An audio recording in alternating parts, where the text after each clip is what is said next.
Aleluia. Oh, glória a Deus. Aleluia, Jesus. Glória a Deus. Glória ao nosso entusiasmo. Meus irmãos e irmãs, eu saúdo a todos com a paz do Senhor. Paz do Senhor. Que alegria nós estarmos aqui nessa noite para juntos enaltecermos, bendizermos e glorificarmos o nome de Jesus Cristo. Eu estou muito feliz de poder retornar a essa casa, já por algumas vezes, ser filho dessa casa. Para quem não sabe, na verdade eu sou filho de Madureira, perdemos da Madureira, mas hoje servimos a Deus na Assembleia de Deus Missão aos Povos, em Uberlândia, presidida pelo nosso querido pastor Álvaro Além Sanches. E nós louvamos a Deus pelo Ministério de Madureira, que também hoje é a maior convenção do Estado do Brasil. Pode dizer, a MAD é a maior. Nós louvamos a Deus por esse ministério tão visível, tão abençoado e tão glorioso. Quero glorificar a Deus por tudo que Deus tem feito no Ministério de Madureira. Quero convidar você para nós fazermos menção de um texto da Palavra de Deus no livro do Gênesis.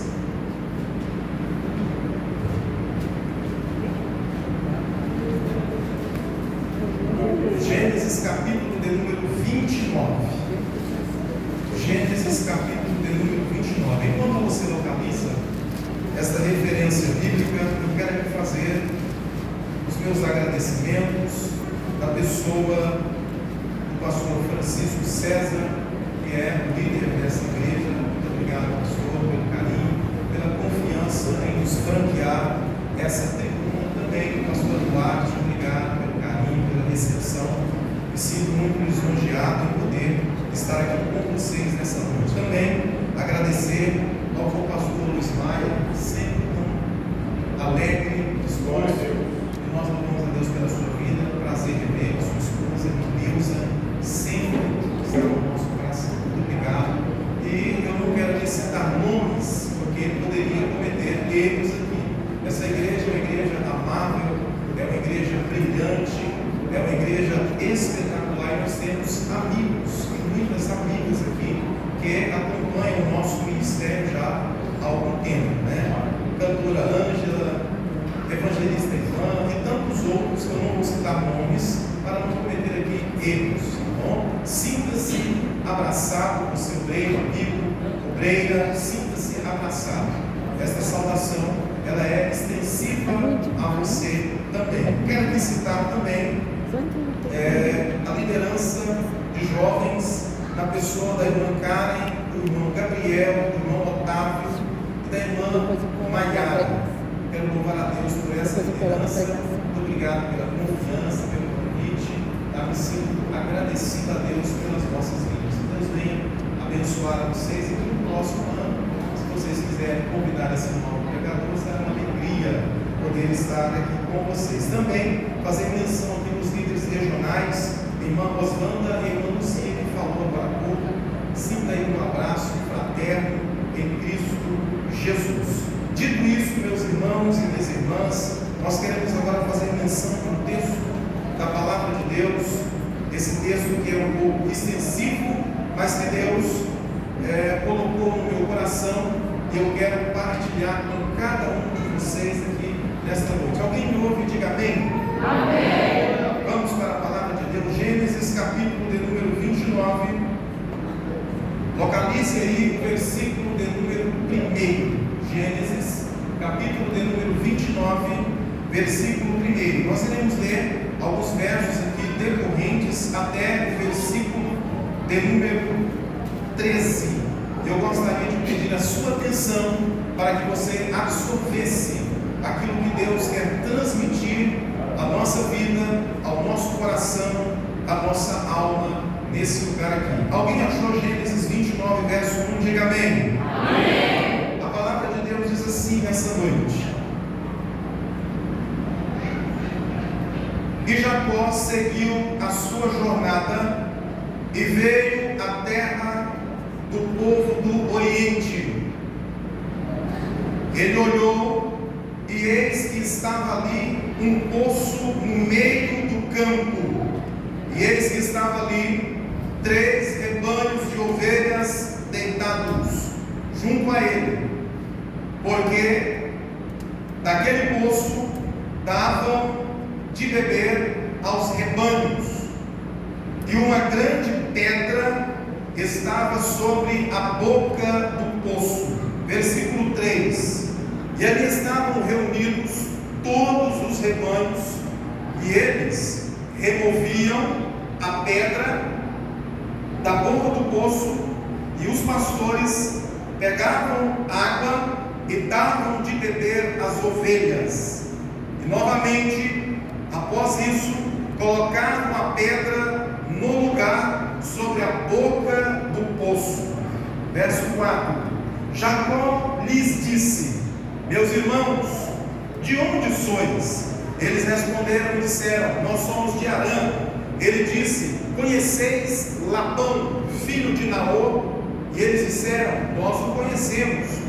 Ele lhes disse novamente: ele está bem? E eles responderam dizendo: ele está bem, e eis que Raquel, sua filha, está vindo com as suas ovelhas. E ele lhes disse: eis que ainda é pleno dia, e nem é tempo de reunir estas ovelhas. Dai-lhe vós de beber a essas ovelhas, e ide depois e alimentai-as. E eles responderam: não podemos, até que todos os rebanhos se reúnam aqui nesse mesmo lugar. Feito isso, a pedra será removida, daremos água e novamente tornará a boca do poço, e então assim daremos água às ovelhas. Versículo 9: e enquanto ele falava com eles, veio Raquel com as ovelhas de seu pai Labão, portanto ela as guardava no campo. E aconteceu que quando Jacó viu Raquel, a filha de Labão, irmão de sua mãe, e as ovelhas de Labão, irmão de sua mãe, Jacó se aproximou, removeu a pedra do poço, deu de beber a água aos rebanhos de Labão, irmão de sua mãe, e Jacó beijou Raquel, e levantando a sua voz, chorou muitíssimo. Verso 12: Jacó contou a Raquel que ele era irmão do pai dela, e que ele era filho de Rebeca, e ela correu e contou ao seu pai Labão. E aconteceu que quando Labão ouviu estas notícias de Jacó, filho de sua irmã, ele correu para encontrar-se com Jacó, abraçou, beijou e trouxe-lhe para sua casa.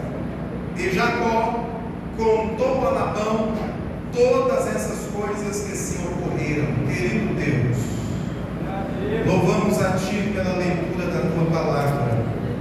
Deus, eu fiz questão de ler esses versos, 13 versos, para tentar aqui transmitir a Tua palavra de uma forma clara, de uma forma uníssona, para que o Teu povo entenda aquilo que o Senhor quer falar no nosso coração.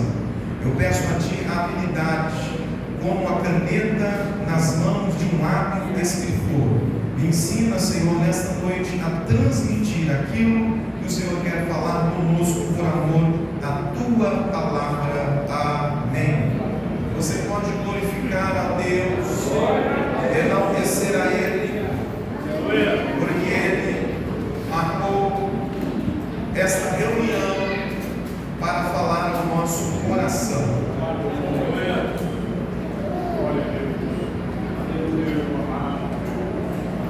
Esta noite eu estava orando a Deus para poder falar com vocês aqui e meditando na palavra de Deus. E Deus, há alguns dias, já tinha colocado esse texto no meu coração, e eu confesso para os irmãos que eu relutei algumas horas com Deus para não pregar essa palavra, né? Visto que é o encerramento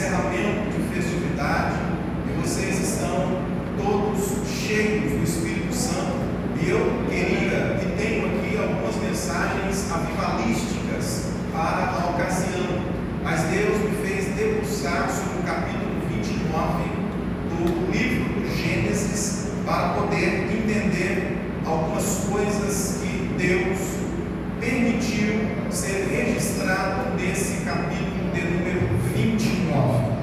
E a Bíblia vai nos contar aqui a história do homem Jacó. Alguém que ouve, diga amém. Amém. A Bíblia está nos contando a narrativa do encontro de Jacó com Raquel. Quando eu li esse texto por algumas vezes, debruçado sobre o texto, em vigília com Deus, terminei a montagem desse sermão, era 5 horas da manhã, dormi até as 7 da manhã e continuei no período da tarde de hoje ainda debruçado, meditando, pedindo a Deus uma direção para transmitir aquilo que Deus já repousou em meu coração. Sobre esse texto sagrado, Deus me colocou uma temática, e a temática é 4 verdades que antecedem ao arrebatamento. 4 verdades que antecedem ao arrebatamento. Vou repetir novamente: 4 verdades que antecedem ao arrebatamento. Olha, quando nós falamos de arrebatamento, quando nós falamos da volta de Jesus, é bem verdade que este é um assunto quase que escasso na igreja, é um assunto pouco falado, é uma temática que os pregadores não querem mais trabalhar. Haja visto que a temática arrebatamento, a temática volta de Jesus, a temática o raptar da igreja, é uma temática que não dá ibope, é uma temática que não dá retorno, é uma temática que não faz gol, como se diz lá fora. Porém, relutando com Deus, questionando a Deus o porquê desta palavra, Deus me fez entender algumas verdades. Na verdade, 4 estão explícitas aqui nesse texto, e eu queria transmitir estas verdades para vocês aqui nesta noite. Ora, de Gênesis a Apocalipse, a Bíblia vai trazer a narrativa de forma alegórica, de forma intuitiva, de forma direta, e a Bíblia vai explanar, vai mostrar que Jesus ele foi comissionado para uma obra, e esta obra tem um fim, e o fim é o arrebatamento da igreja. Haja visto que várias passagens bíblicas falam da primeira vinda de Jesus, e na primeira vinda que ele veio aqui a essa terra, eu e você sabemos que ele veio como filho mais velho da irmã Maria, e como filho mais velho da irmã Maria, ele passou por todo o processo terreno aqui nessa terra. Ele foi educado nas escolas judaicas, ele aprendeu a língua da época, ele aprendeu com os doutores e eruditos da época, e quando veio a falta de seu pai José, a história vai dizer de forma oculta que ele vai sustentar a casa, ajudar a criar os seus outros irmãos que sua mãe Maria teve com José. Ora, se é verdade isso, a Bíblia vai nos informar por outras razões que Jesus cumpre o seu ministério terreno. Isso é bíblico. E para falar sobre a Bíblia, nós sabemos que esse compêndio da Bíblia Sagrada que eu e você temos aí, esse compêndio sagrado, ele tem 66 livros. 39 dos livros estão no Velho Testamento, 27 livros estão no Novo Testamento, são 1189 capítulos, 31.173 versículos, 773.693 palavras, mais de 3.566 letras. E se a depender da versão, a frase que mais é esboçada na Bíblia Sagrada é a frase "não temas".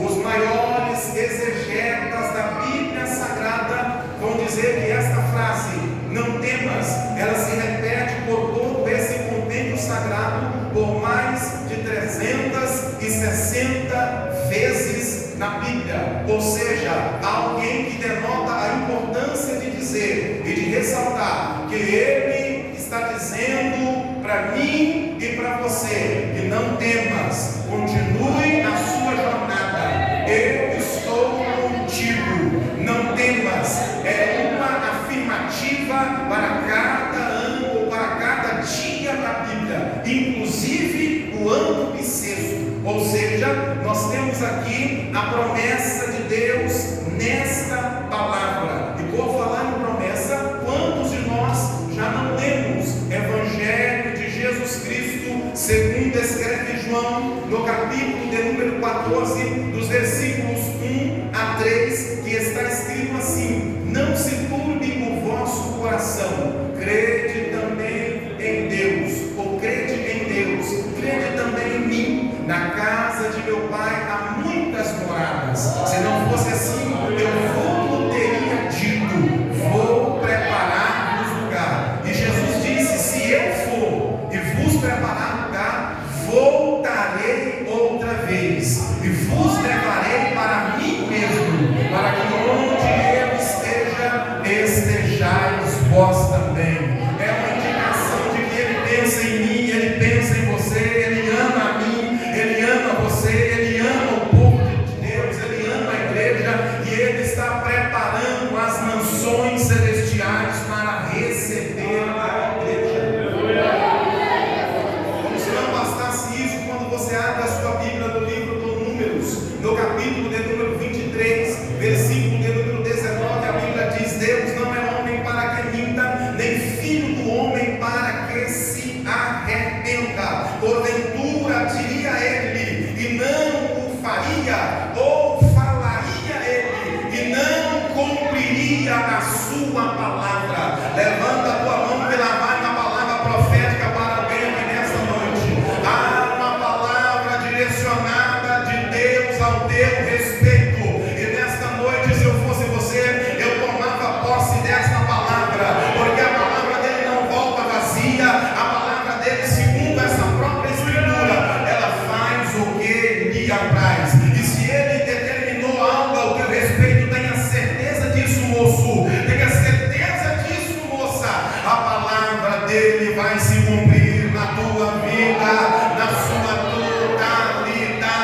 totalidade.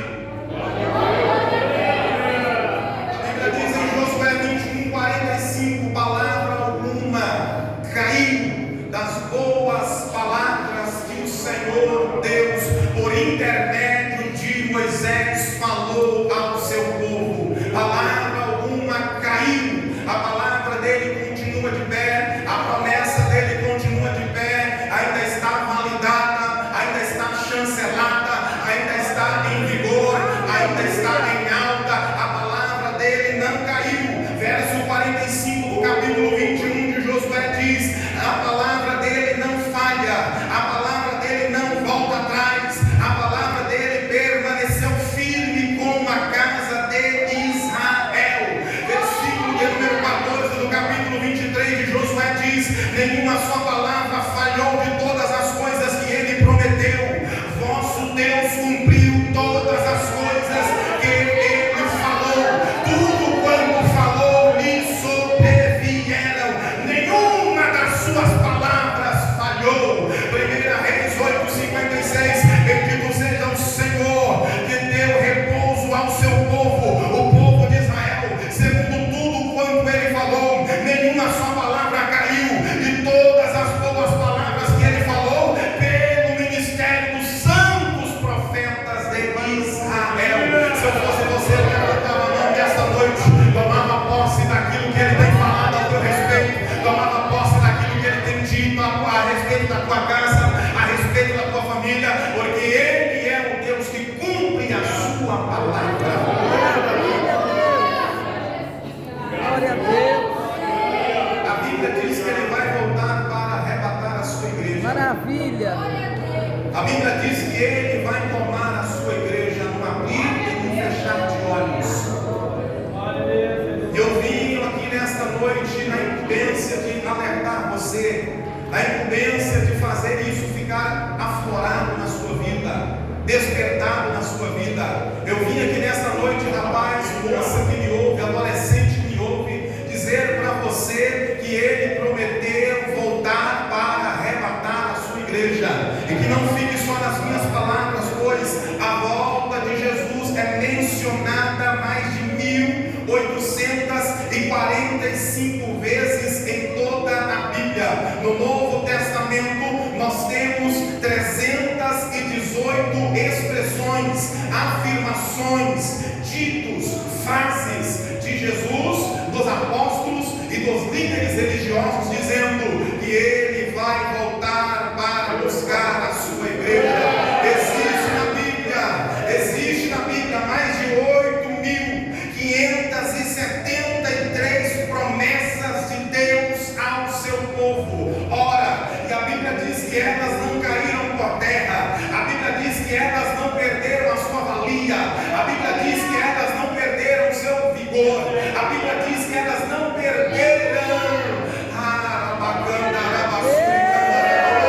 Eu quero dizer para alguém que veio aqui nesta noite, desmotivado, desmotivada, levanta a tua mão nesta noite. O Deus que te conhece, o Deus que te sonda, o Deus que te vê por dentro, que te vê por fora, Ele é o Deus que irá cumprir a sua promessa na nossa vida.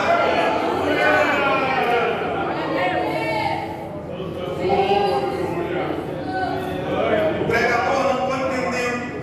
Eu vim aqui motivar alguém, eu vim aqui dizer para alguém, trazer alento para alguém, esperançar alguém. Eu vim aqui reforçar para alguém que a promessa dele continua de pé, que a promessa dele continua firme. Parece até estranho falar de arrebatamento em um texto que fala de Jacó e do encontro dele com Raquel. Parece que o pregador, o pastor Rogério, bateu a cabeça e não sabe o que está falando. Parece que não tem nada a ver, não há conexão, não há nenhuma sintonia. Parece que alguém pode até pensar, não estou entendendo o que tem a ver arrebatamento com o encontro de Jacó com Raquel. Tem tudo a ver, há uma ligação, há uma conexão, e nós já vamos entender. Sabe por quê? Porque nós podemos aprender verdades explícitas aqui nesse texto. Nós podemos entender que o Senhor, Ele não perdeu o eixo da sua promessa. Deus não perdeu o vigor da sua promessa. Mas o que é arrebatamento? Eu não estou entendendo ainda, pregador. Já vou lhe explicar, já vou aplicar isso na tua vida. Arrebatamento, ela tem nas suas vertentes alguns significados. Da vertente grega, arrebatamento é a expressão parúsia, e parúsia significa exatamente estar presente, estar no sentido escatológico, presente com a igreja. Ou seja, o arrebatamento é Deus na pessoa de Jesus se manifestando à igreja, estando com essa igreja. Por isso que quando Paulo vai escrever a Tessalônica, no capítulo 4 de 1 Tessalônica e capítulo 5, ele diz que o arrebatamento será num abrir e num piscar de olhos. Nós seremos arrebatados, resgatados e transformados para nos encontrarmos com o Senhor nos ares. Mas existe ainda uma segunda expressão, um segundo verbete da língua latina para arrebatamento, e a linguagem é habitus. A linguagem aqui é arpasos. E o que é arpasos? O que é habitus? Ora, arpasos é a expressão de algo que é arrancado, de algo que é tirado, de algo que é extraído. Ou seja, a igreja será arrancada com violência da terra. A igreja será tirada com violência da terra. Não estou entendendo, pregador. Parece que eu entendo muito bem. Sabe por quê? Porque tem alguém que parece que está acostumado com essa terra, já fez o seu império nessa terra, já está acomodado nessa terra, já tem os seus valores aqui nessa terra, as suas honrarias nessa terra. Mas o verdadeiro crente que entende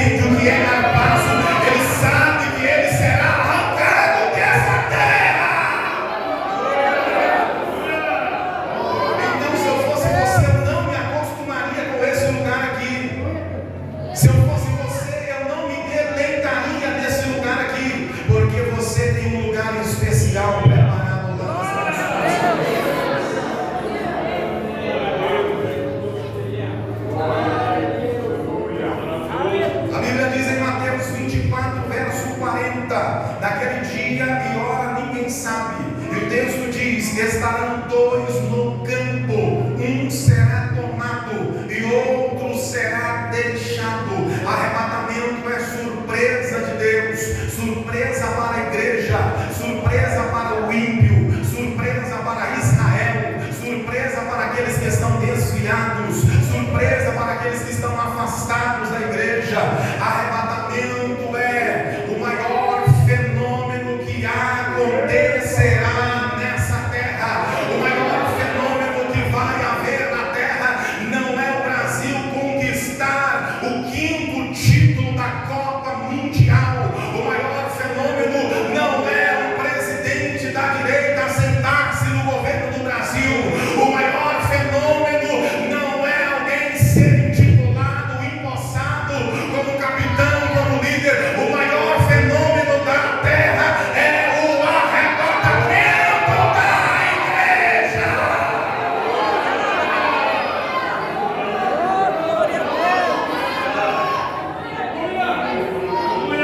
Por isso, quando você lê Atos, capítulo 1, verso 10 e 11, o texto diz: estando eles ainda olhando com os olhos fixos aos céus, enquanto Cristo subia, eis que junto a eles apareceram 2 anjos vestidos de branco, com vestes talares, aos quais disseram aos discípulos: varões galileus, por que ficais assim olhando para o céu? Este Jesus, que dentre vós foi elevado ao céu, há de retornar outra vez, como vós estão vendo nesse dia. Há uma promessa para a igreja, há uma promessa para mim, há uma promessa para você.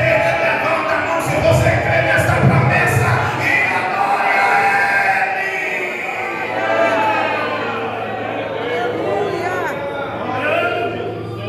A Bíblia diz em 1 Tessalonicenses, no capítulo 4, verso 16: porque este mesmo Senhor descerá do céu com um grande brado, com grande voz de arcanjo, e a voz do arcanjo, ao som da trombeta de Deus, ela tocará, e os que morreram em Cristo ressuscitarão primeiro. Depois nós, os que ficarmos vivos, seremos tomados, arrebatados, transladados, e estaremos para sempre com o Senhor. Por que você está preocupado com as angústias dessa terra? Por que você está preocupado com os dilemas dessa terra? Por que você quer abandonar a sua carreira cristã? Por que você, obreiro, não quer mais oficializar o seu ministério? Por que você não quer mais falar de Jesus? Por que você não quer mais testificar da cruz? Por que você não quer mais desenvolver cargo na igreja? Ei moço, ei moça, por que você não quer mais ser fiel ao ministério da igreja? Ei rapaz, ei moça, por que você não quer mais obedecer a teu papai e a tua mamãe? Ei rapaz, por que você parou de congregar? Ei moça, por que você sumiu da igreja? Por que é que alguém só vem da igreja quando tem festa, quando tem movimento? Deus está dizendo nesta noite: ei, continue firme, porque a promessa está de pé e eu vou arrebatar a minha igreja. A Bíblia diz em 1 Coríntios, no capítulo 15, versos 51 e 52: eis aí vos digo um mistério, na verdade nem todos nós dormiremos, mas todos seremos transformados num momento, num abrir e num fechar de olhos, ante a última trombeta, porque a trombeta soará e os mortos em Cristo ressuscitarão com um corpo incorruptível, e nós, os que ficarmos vivos, seremos transformados em corpo glorioso. Sabe essas dores que você sente? Sabe esse incômodo que você sente no teu corpo, na tua carne, no teu físico? O nosso corpo receberá um corpo glorioso, e as dores dessa vida permanecerão aqui, e nós seremos tomados para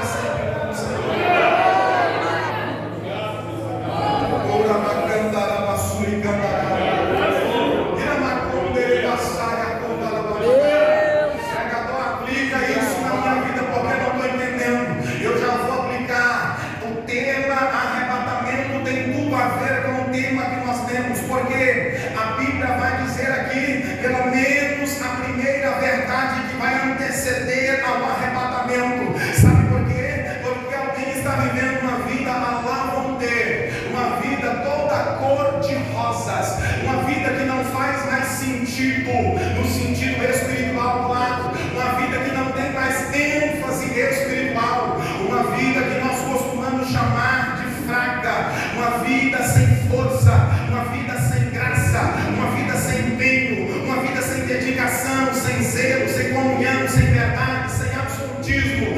Pessoas já não sabem mais, pastor Francisco, responder a razão da sua fé. Tem muito crente que, se um testemunho de Jeová conversar com ele durante 20 minutos, ele sai da igreja evangélica e vai para o CJ, porque não tem mais embasamento bíblico, não tem mais certeza da sua fé, não tem mais certeza de Cristo, não tem mais certeza de quem ele é na pessoa de Cristo. Mas o que eu acho interessante aqui é que a primeira verdade que o texto vai nos mostrar está exatamente aqui no versículo de número 7. E ele disse: eis que ainda é pleno dia, e nem tempo, não é o tempo de reunir as ovelhas. Dai a estas ovelhas o que comer, o que beber, alimentai a elas. Aí o verso 8 diz que aqueles homens responderam: não podemos dar de beber a elas até que todo o rebanho seja reunido. Não estou entendendo, pregador, você vai entender agora. O arrebatamento só vai acontecer quando essa primeira verdade aqui for concretizada. Qual é a primeira verdade? É que Deus vai ajuntar o rebanho dele. Não ficará ninguém para trás, não ficará ninguém pelo meio do caminho, não ficará ninguém encostado à beira do caminho. Sabe por quê? O texto está dizendo que eles não alimentaram as ovelhas, não deram água para ela, enquanto não chegasse o último rebanho de Deus para serem servidas todas juntas. O que é que Deus está dizendo aqui? Deus está dizendo: eu estou indo atrás do João, eu estou indo atrás do Paulo, eu estou indo atrás do desviado, eu estou indo a alguém que se esqueceu, de alguém que ficou no meio do caminho.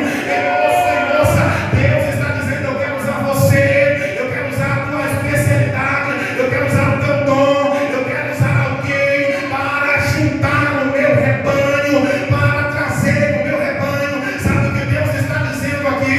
É que a Bíblia vai nos dizer que Deus vai ajuntar o rebanho todo.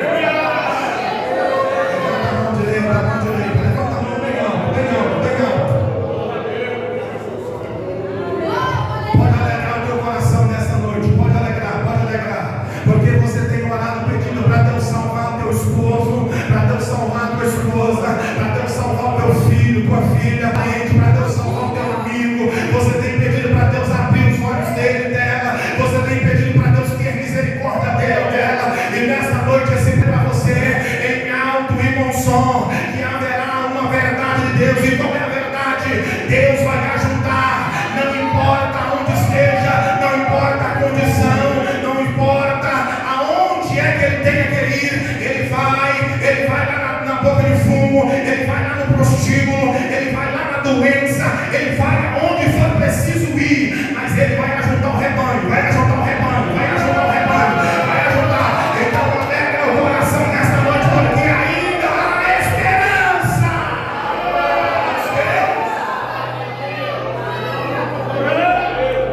Levanta a mão direita, levanta lá no céu, e diga: Deus, obrigado por esta palavra, porque eu tenho orado para o Senhor salvar os meus, eu tenho orado para o Senhor ter misericórdia dos meus, eu tenho orado para o Senhor ter piedade dos meus, e Ele está dizendo: eu ouvi a tua oração, e eu te digo, eu vou juntar onde estiver. Ele sabe que eu vejo aqui, eu não sei como é que Deus vai fazer, eu não sei qual vai ser o caminho de Deus, eu não sei qual vai ser o atalho que Deus vai usar, a estratégia que Deus vai usar, mas a Bíblia está dizendo que nenhuma delas tomaram água enquanto o rebanho não foi reunido.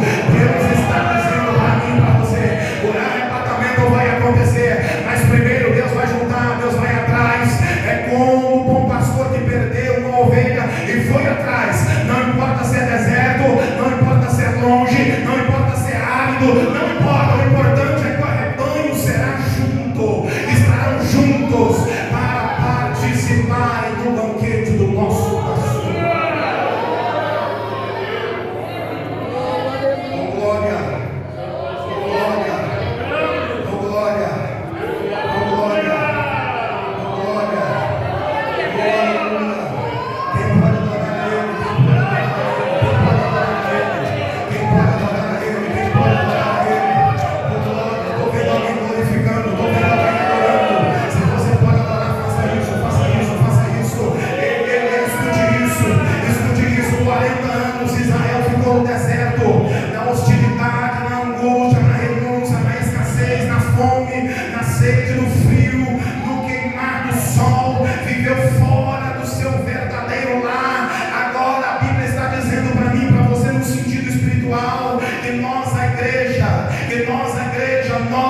estamos dentro desse contexto, porque estamos vivendo no deserto desse mundo, na solicitude desse mundo, nas dificuldades desse mundo, enfrentando as aflições desse mundo. Deserto é lugar de lugar árido, é lugar seco, é lugar limitado, é lugar de recursos finitos, é lugar que não tem água, mas Deus está dizendo: vai passar pelo deserto e ainda vai adorar meu nome no deserto, vai exaltar meu nome no deserto, porque eu não vou servir ninguém enquanto o rebanho não estiver reunido, enquanto o rebanho não estiver junto, não haverá, porque eu vou reunir o povo, vou reunir os meus, vou reunir as ovelhas, para então banquetear com todas elas. Deus te ama, Deus te ama, Deus te ama, Deus te ama.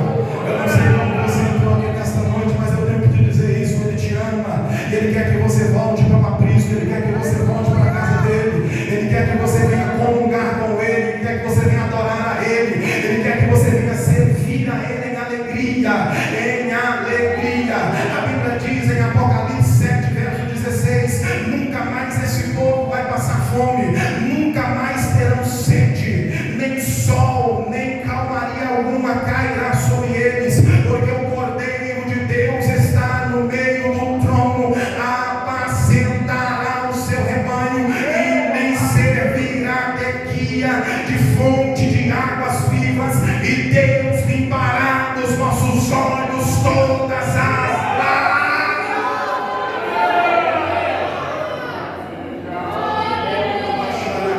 Levanta a tua mão. Ele vai começar a visitar o teu lar hoje. Ele vai começar a visitar o teu parente hoje. Não estou falando de amanhã, não, é hoje.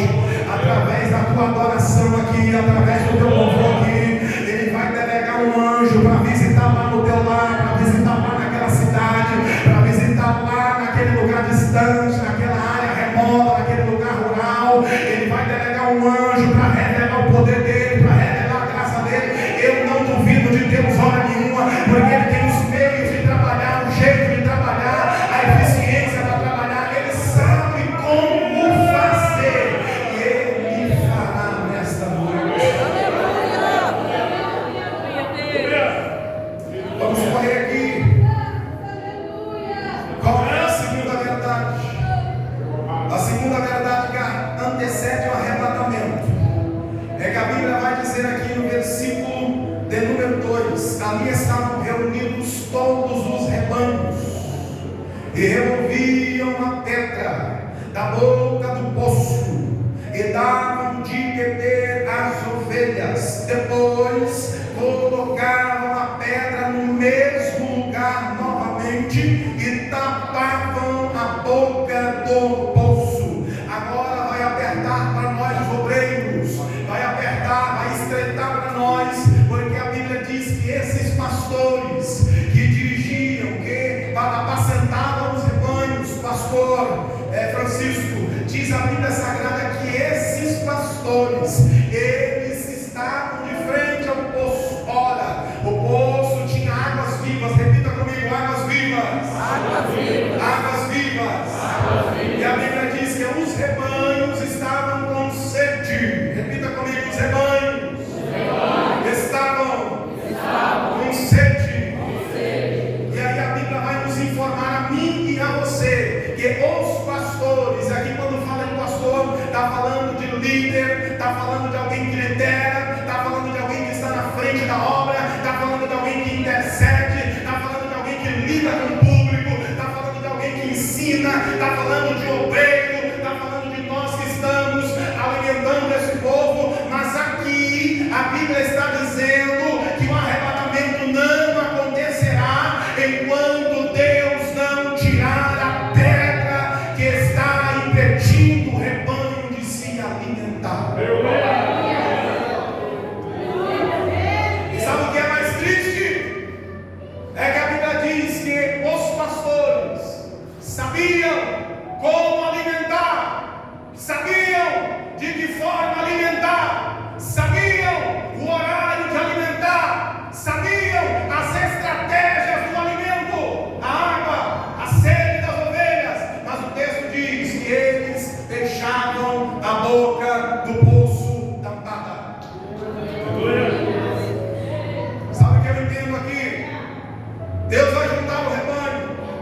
E depois que ele juntar, a Bíblia diz que ele vai tirar essas pedras que estão no caminho do rebanho, que estão na frente do rebanho. Porque tem muito líder que perdeu o prazer de liderar.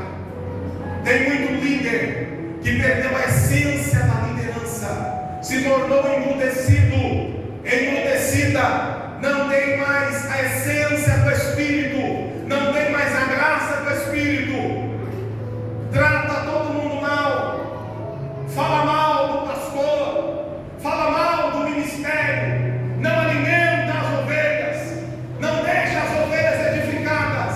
E Deus está dizendo: eu vou tirar algumas pedrinhas que estão atrapalhando a água de fluir no poço. Eu vou movimentar o ambiente, eu vou visitar o campo, eu vou tirar essas pedrinhas que estão atrapalhando o crescimento do meu rebanho. Lá vai o recado de Deus para mim e para você nesta noite, porque eu também me incluo nisso. Se eu e você não quisermos fazer a obra com dignidade, com vontade, com euforia, com alegria, Deus vai tirar a mim, Deus vai tirar a você, e vai levantar um outro líder, vai levantar um outro alguém que queira fazer com dedicação, que queira liderar com dedicação, que queira pagar o preço com dedicação. Mas uma coisa é certa: Deus vai remover as pedrinhas do meio do rebanho. Levanta a tua mão nesta noite. Glória a E Deus. Senhor, eu não quero ser uma pedra. Senhor, eu não quero ser uma pedra. Eu não quero ser um empecilho para que o rebanho não cresça. Coloque a mão no coração, fale com teu Deus aí, fale com ele: Senhor, eu quero servir melhor, eu quero fazer mais.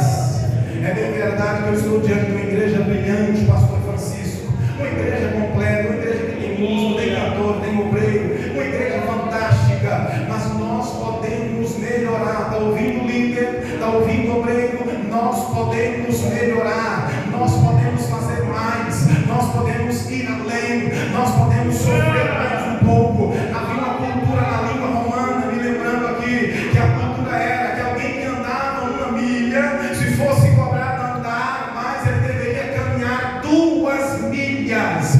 2 milhas. O que é que Deus está dizendo? Se for preciso que desça sangue na canela, mas faça aquilo que Deus colocou para você fazer com excelência. Com excelência. Deus está cansado de alguém que não quer fazer com excelência, de alguém que fica se esquivando do chamado, se esquivando da liderança, se esquivando daquilo que Deus quer realizar no rebanho através da vida dele e dela. É um colocador de tropeço, é alguém que só vê pedra no meio do caminho, só vê coisa ruim na igreja, só quer falar mal da igreja, só quer falar mal das coisas de Deus. Deus está dizendo: eu estou te vendo aqui nesta noite e eu estou tratando com você. Eu vou retirar as pedras, eu vou retirar as pedras, porque eu vou alimentar o meu rebanho, vou alimentar o meu rebanho, vou alimentar o meu rebanho, vou alimentar o meu rebanho. Oh, aleluia. Agora a mão no coração, a mão no coração, a mão no coração. Vai olhando a ele aí e diga: Senhor, Senhor, eu quero ser melhor, eu quero ser melhor, eu quero ser melhor. Pregador, aplica isso na minha vida, porque eu não entendi. Eu quero aplicar na vida de alguém aqui. Ei, meu irmão, ei, minha irmã, Deus está te motivando nesta noite para você servir a Ele melhor, para você não ser um obreiro relaxado, um obreiro descuidado, um líder descuidado.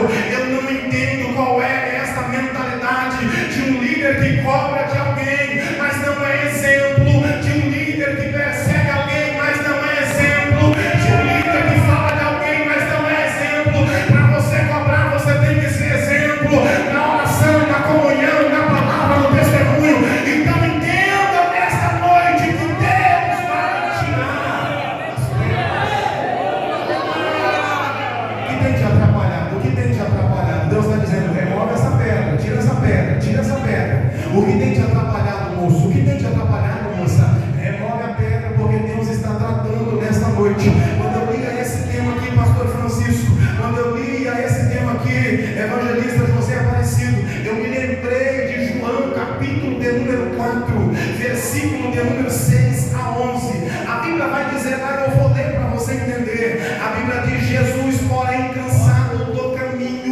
assentou-se junto à fonte, e era isto quase a 6ª, por volta de meio-dia, mais ou menos, na cultura judaica.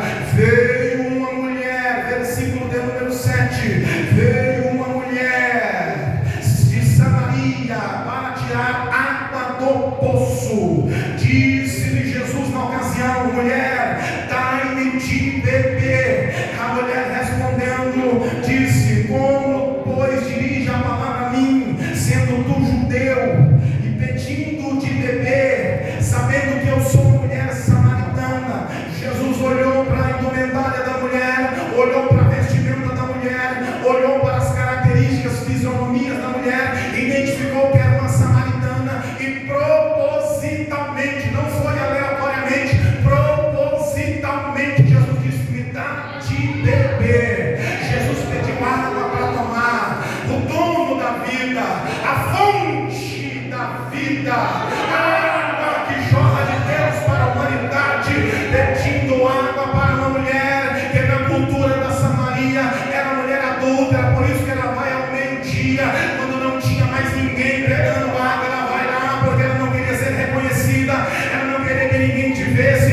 ela não queria que ninguém apontasse ela, e ela vai exatamente ao meio-dia para colher água, porque ela não queria envolvimento com ninguém, ela queria estar exclusa, escondida, sem holofote, sem nenhum chamamento. Mas Jesus viu e propositalmente se assentou ali e disse: mulher, me dá água de beber, me dá água de beber. Aí vem o versículo de número 11, disse a mulher a Jesus,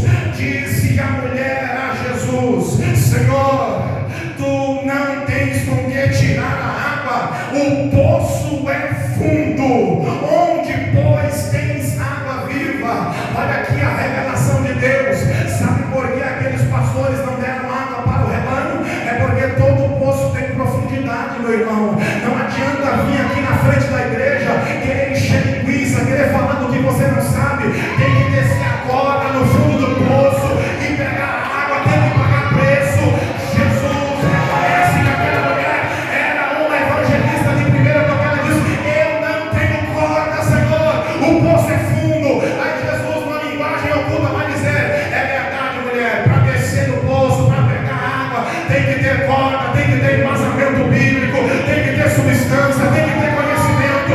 Não é bom falar o que não sabe, não é bom dizer o que não sabe, mas aqui está aquele que é a água da vida, aqui está aquele que tem água para dar a você. Se você acredita, levanta a mão e adora.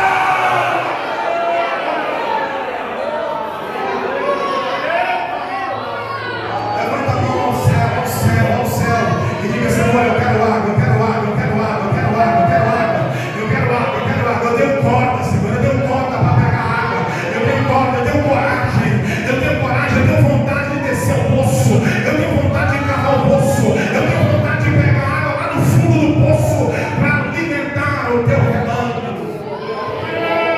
Deus está te vendo aí, Deus está te vendo aí, Deus está te vendo aí, Deus está te vendo aí. O dedo dele vai apontar para a tua vida hoje, o dedo dele vai te escolher hoje, o dedo dele vai te levantar hoje, o dedo dele vai te capacitar hoje, porque ele é o Deus que faz as coisas impossíveis acontecer.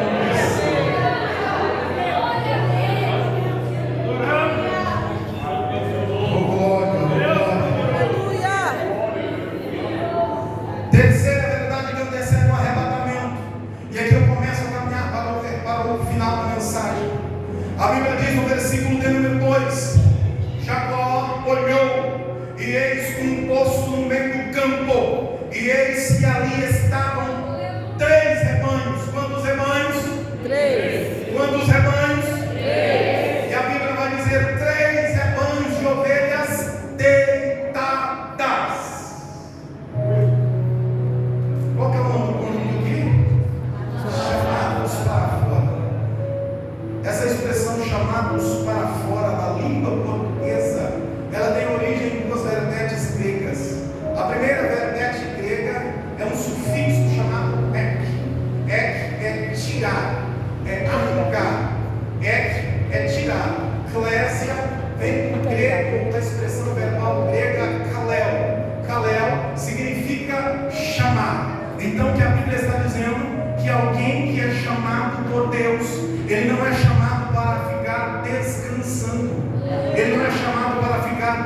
soltado, ele é chamado para ir para fora, é lançado, é lançado, é enviado, é enviada, é pegue na mão de alguém, pegue na mão de alguém, pegue na mão de alguém, pegue na mão de alguém, pegue na mão de alguém. Deus está olhando para nós aqui nesta noite e está dizendo: não te chamei para ficar descansando na beira do poço, não te chamei para ficar dormindo, não te chamei para ficar descansado, descansada.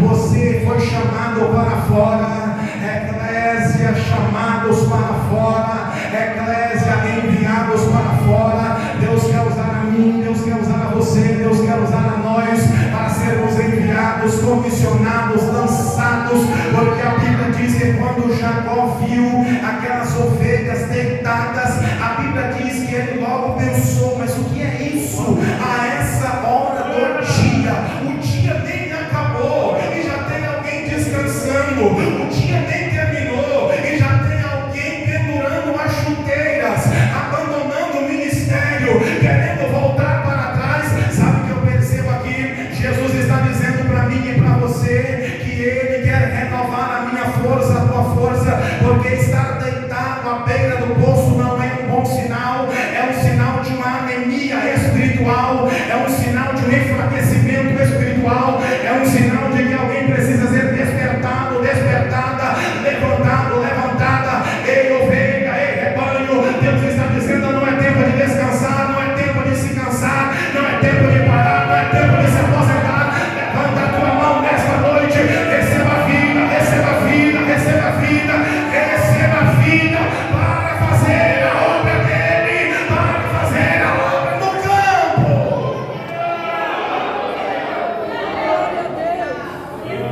A mão no coração, eu caminho para o final da mensagem. A mão no coração, Deus está dizendo: vou eu curar as tuas dores, vou eu curar os teus dilemas nesse culto hoje. Pregador, mas será que Deus pode fazer isso? Eu estou afirmando para você que Deus me trouxe nessa reunião para tratar com as tuas emoções, para tratar com os teus dilemas, para tratar as tuas feridas. Ei,